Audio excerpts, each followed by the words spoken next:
Peace and love, everybody. So I'm fresh out from watching the movie, The Book of Clarence, and I wanted to give my feedback and express my ideas, my feelings after watching the movie. No script or nothing, just going off just the pure, natural instinct, natural feelings that I got after watching the movie. I will start off by saying that there may be some spoilers. So if you haven't seen the movie, then you might want to watch this after you have watched the actual movie. But I will say that the movie, The Book of Clarence, is a masterpiece. Why do I say this? Well, the movie does a fine job of weaving through the various um, ideas about the biblical story, the Bible, but also touching on other aspects that's has to do with race and that has to do with just being a human. I think the characters, let's touch on the characters. The particular characters that actually played in this movie, the people who depicted the particular characters in this movie was very interesting. We had a wide cast. We had Lakeith Stanfield, who's played in a number of controversial movies. He was perfect as the 13th disciple, or the 13th apostle. We had James McAvoy in there. We had RJ Euler, who did an excellent job as Elijah. We had Tiana Taylor in there, who served as the whore, quote unquote, Mary Magdalene. We had um Babs Olus Monkun, who served as um uh Beridus, I believe that's his name. Or actually he was Jedediah. And then we had Omar Sy, who starred as Barbaritus, I believe that's his name. And we also had Benedict Cumberbatch, who of course is the famed um Doctor, what's his name? Doctor Strange. This movie was a masterpiece. The movie starts off in AD 33. It's a movie about the apostle, the 13th apostle. Um, just an amazing movie. There was a lot of esoteric information, a lot of touching on the human psychology, a lot of touching on the story of Jesus itself, and it was thrilling. It was refreshing. It was something new, and I really think that a lot more people should watch it. Don't be discouraged by the reviews or anything like that. Go watch it for yourself. And I say that because sometimes, I'm not saying that the movie has bad reviews, but sometimes I see movies with bad reviews and then I go and I watch the movie myself and I'm like, man, that was an amazing movie.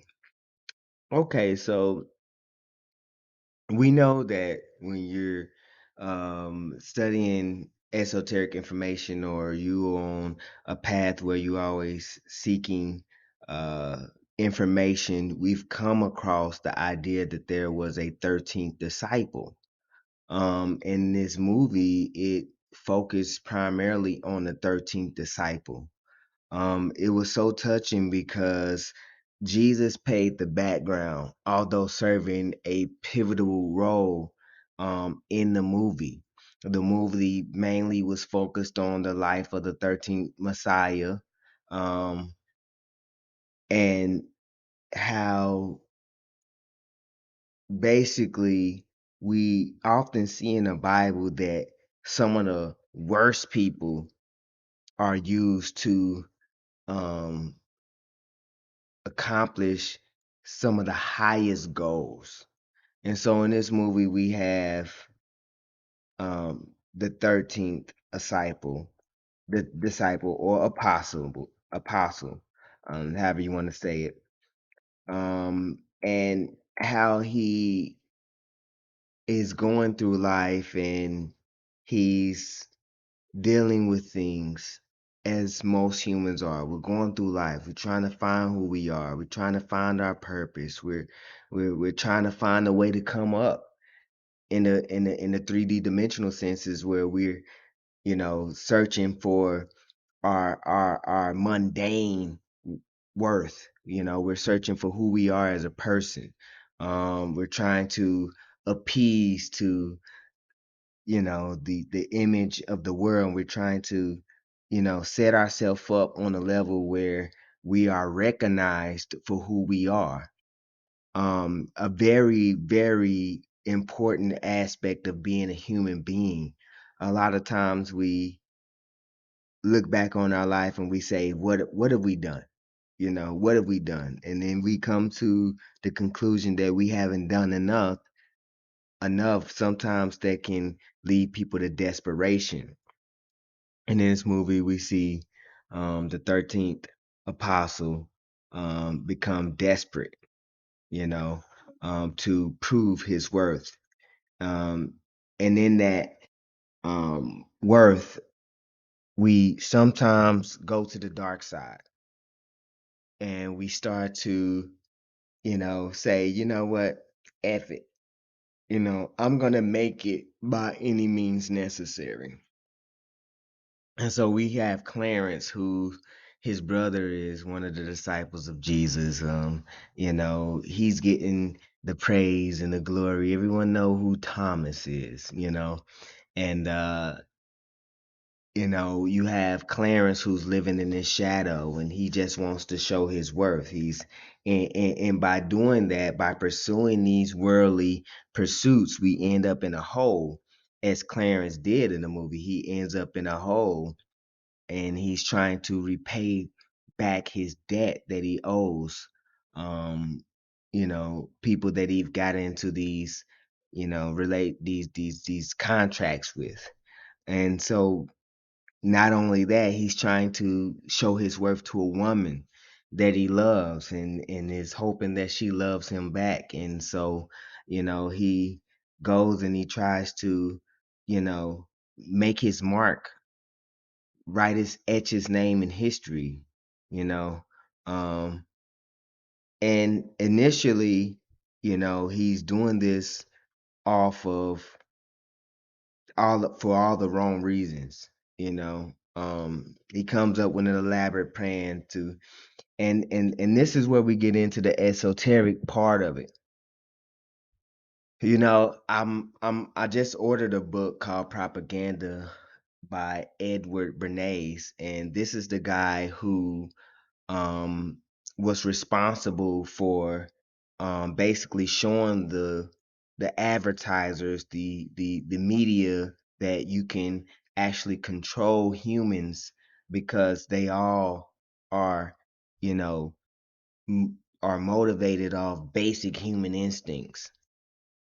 And Clarence is one of those guys who just understands the basic human, dichotomy, the way the human thinks. And he's such in a rut that he says, you know what, he's been trying to, find his way, and he gets to the point where he's like, you know what, I'm just gonna take advantage of the human psychology, and I'm gonna use that as a way to make my mark on, humanity. Um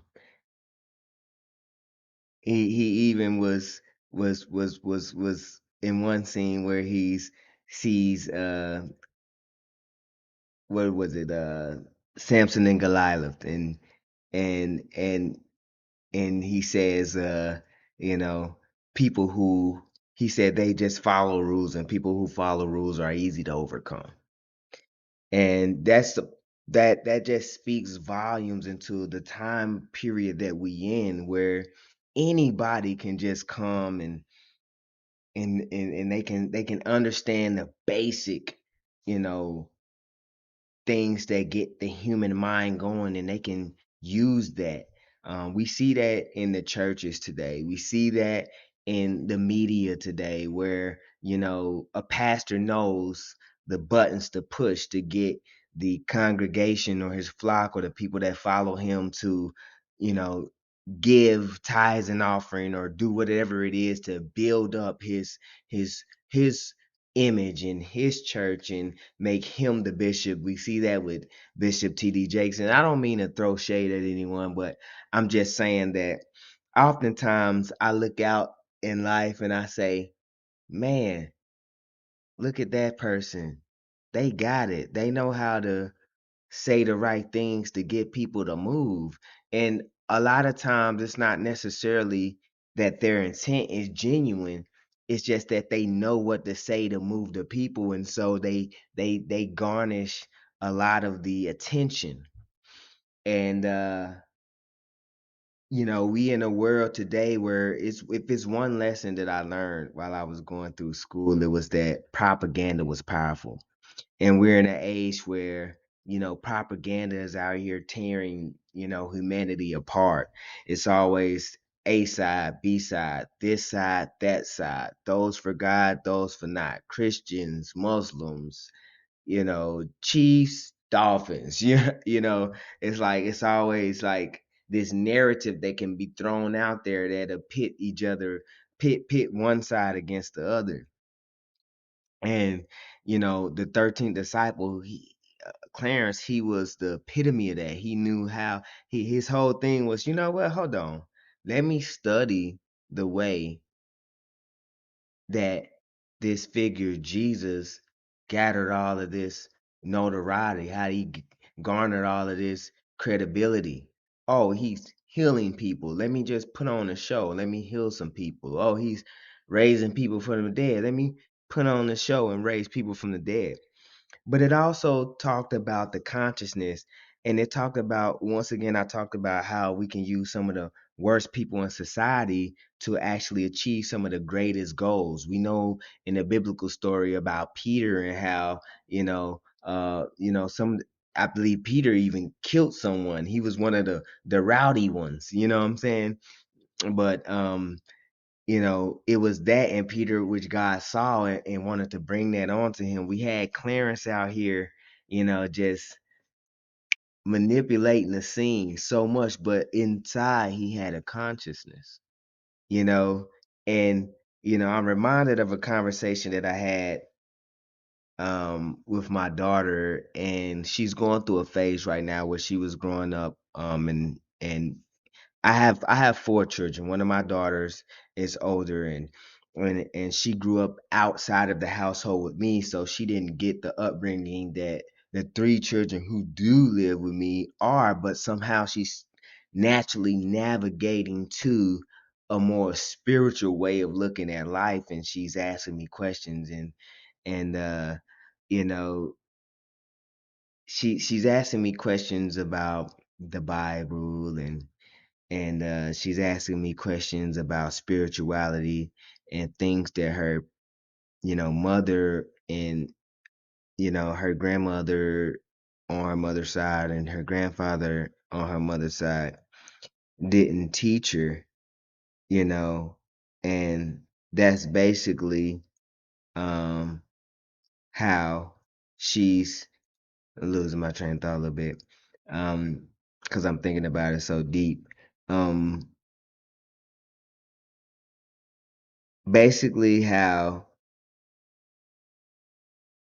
Christian, or people who believe in Christianity can just do whatever they want, then ask for forgiveness, and then they'll be forgiven.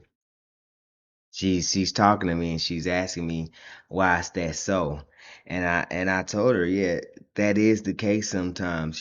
Some, and that's the beauty of life, and that's the dichotomy of life, is that everyone is like seeing things from a different angle. You got this person over here that's a bond by it, but that you got this person over here that's like, man, okay, I read the Bible. I know that whatever I do, kill somebody, rape somebody, the most harshest crimes, all I got to do is truly, truly ask for forgiveness and I'll be forgiven. And my daughter found that unsettling, you know. But here we have, Clarence who's done all of these different things to garner attention, and inside, deep down inside, even Jesus can see that he has a good heart. Um he worked himself into some debts and he's trying to repay these debts, and so he come up with this elaborate plan to make money because he can see how Jesus is going around healing people and they giving him all this money, so he just goes out and decides to duplicate all of the miracles that Jesus has, got some actors, and he can get people to join his side, and they join his side. What's so funny is that Jesus is playing this background figure, but in this story, he's actually using that 13th apostle, that 13th disciple, to actually further his goals. Now, I must premise this by saying that I am not a Christian, but that doesn't mean that I don't learn from the Bible or the biblical stories. I think that I'm a person who learns from, they got a saying, wherever truth is like water. And if you're thirsty, you're gonna drink it out of a cup, a bowl, a rock, who cares? Wherever the truth is, you're gonna consume it if you're thirsty. If you're seeking for truth, whether it's in the Bible, whether it's in the Tipitakas, whether it's in the Buddhist sutras, whether it's in the Egyptian hieroglyphs and papyri, wherever it's at, you're going to consume it. Whether it's in the Orient with the Chinese and their philosophies, wherever it's at, you're going to consume it. And so we have Clarence who goes out and he portrays all these things and people follow him, but yet inside he's struggling with himself. All right. You have the character Judas in the story, who's actually the real protagonist, but he's the leader of the actual 12 disciples. The movie just touched on so many areas. um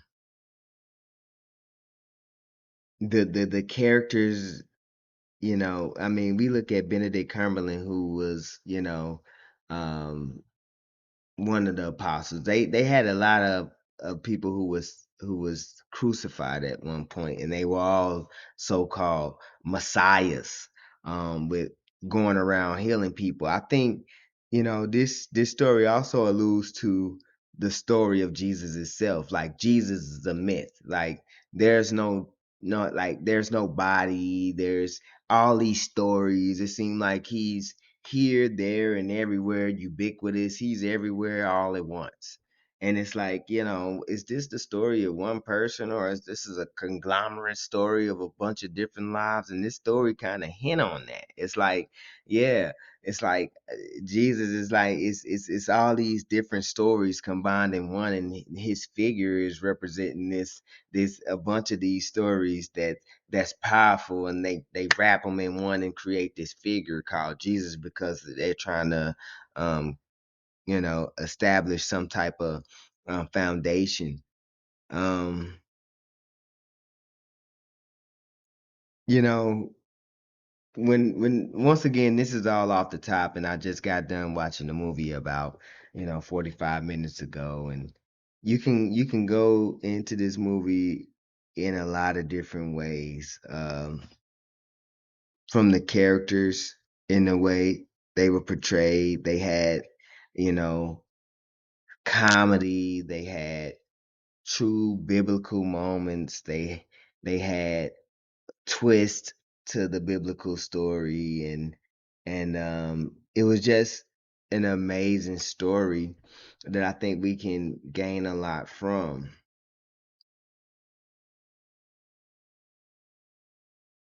I'm looking how, you know, I said before that Jesus is playing a like a backdrop role. And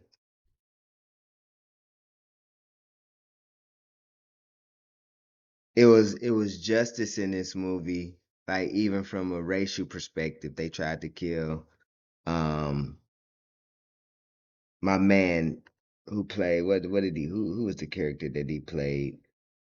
Let me find it real quick. Let me see who was his character. I said it, but I want to make sure that I say it correctly, so I have my computer pulled up. Let's see, who did he play? They got his name. Barbarous. I believe that's his name. Oh no, that's not his name. This is fresh off the, and I'm surprised that some of this, like IMDb, they got the rating at 5.8. I mean, these are gonna the people who are rating this low, they're gonna be Christians who wanna who gonna think that this is a mockery. It's gonna be Christians who people who follow the Bible, and they're gonna think this is a parody on Jesus, but it's actually so much to learn, and that's the whole point. Like, that's the whole point of Clarence. The 13th sign. It's like people forget. People forget that Jesus working mysterious ways, God working mysterious ways, and they so caught on dogma and the strict story of Jesus that they don't even see the message in this movie. There is one. There is one. The story is that the human life is not linear. It's not logic. It's a lot of different aspects to the human life. um but in the end, it's beautiful, and there's lessons to be learned, and those who can see that beauty and learn those lessons are the beautiful souls, the true, chosen ones, if you will. um I mean, we had John the Baptist out there. We had, yeah, that Barabbas. That's the one in the Bible who, they set free. They was like, who y'all want to set free?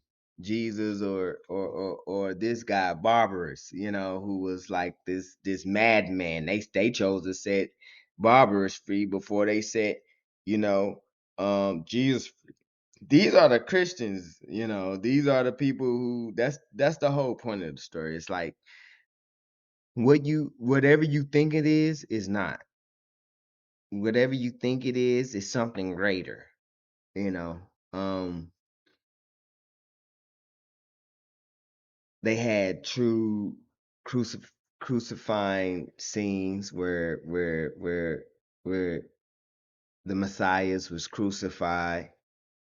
They had the scene where, it was a little bit switching roles. Like, in the Bible, we had the angel that came and rolled away the stone. In the movie, it was Jesus who came through, rolled away the stone, and and then brought back to life Clarence. And what it's saying is basically is the truth, the true love, the true deity, is not looking for recognition.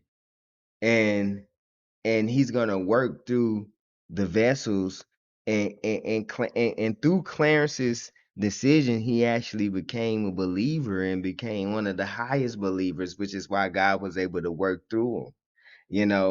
Some of his deeds started off as, a self gratification, self glorification, but in the end, he actually wanted to just do the right thing, free slaves, make them free, you know. Um, we had the scenes from, you know, his mother Mary and Joseph, and they was talking about the virgin marriage. And I mean, I haven't done a super deep dive into etymology in regards to this movie, but I know that his mother was talking about, how, you know, the Immaculate Conception, and they was like, oh, was, Clarence was saying, hey, we know you wasn't a virgin, and Jesus' mother, like, there's different meanings for the word virgin. There is one where you don't have sex, and then you have a child, but there's also one where you're not married and you have a child, and that's still, a virgin. And so basically, I'm getting out of this movie that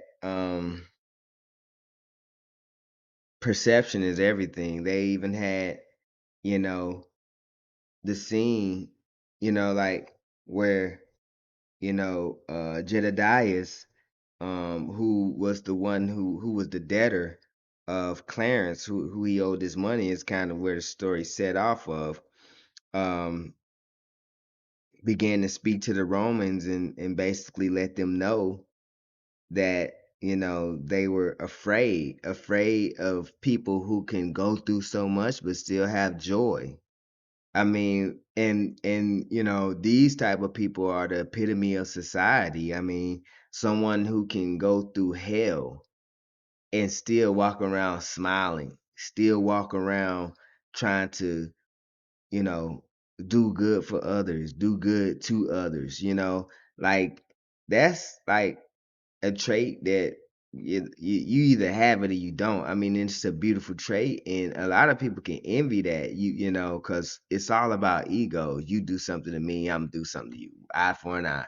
But then you get those people like, hey, you get those people who feel like they've been done wrong, and they have evil in their heart, and they just mad. And but then you get the people who've been done wrong, and they like, man, you know that everything is for a reason.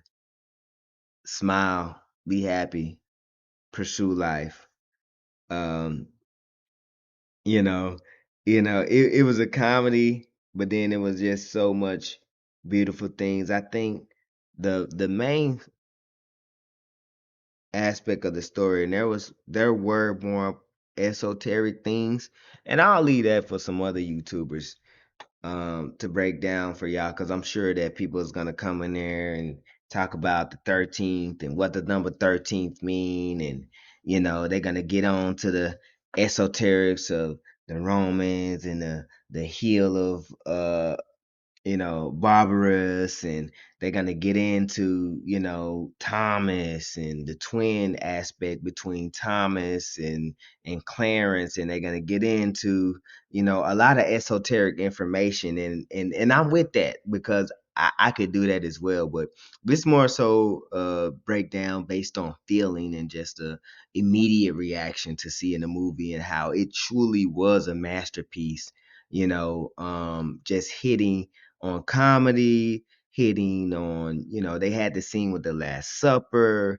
they had, you know, uh, scenes with the crucifixion. They had Jesus' mother who's like, hey, find me, find your way back to me, find your way back to the mother. They had the dichotomy of, hey, this person is getting all the glory, but a lot of people don't know, hey, this who this person really is. You got, Clarence over here, he's the bad one. He's walking around, he's selling the weed, he's hanging with criminals, he hanging with the low life. Then you got Thomas over here, he hanging with the disciples. He one of Jesus peeps, you know what I'm saying? But this guy done left, he out here trying to heal the world, but he left his own sick, dying mother at home. But it was Clarence who was there taking care of her, and he don't get no credit for that.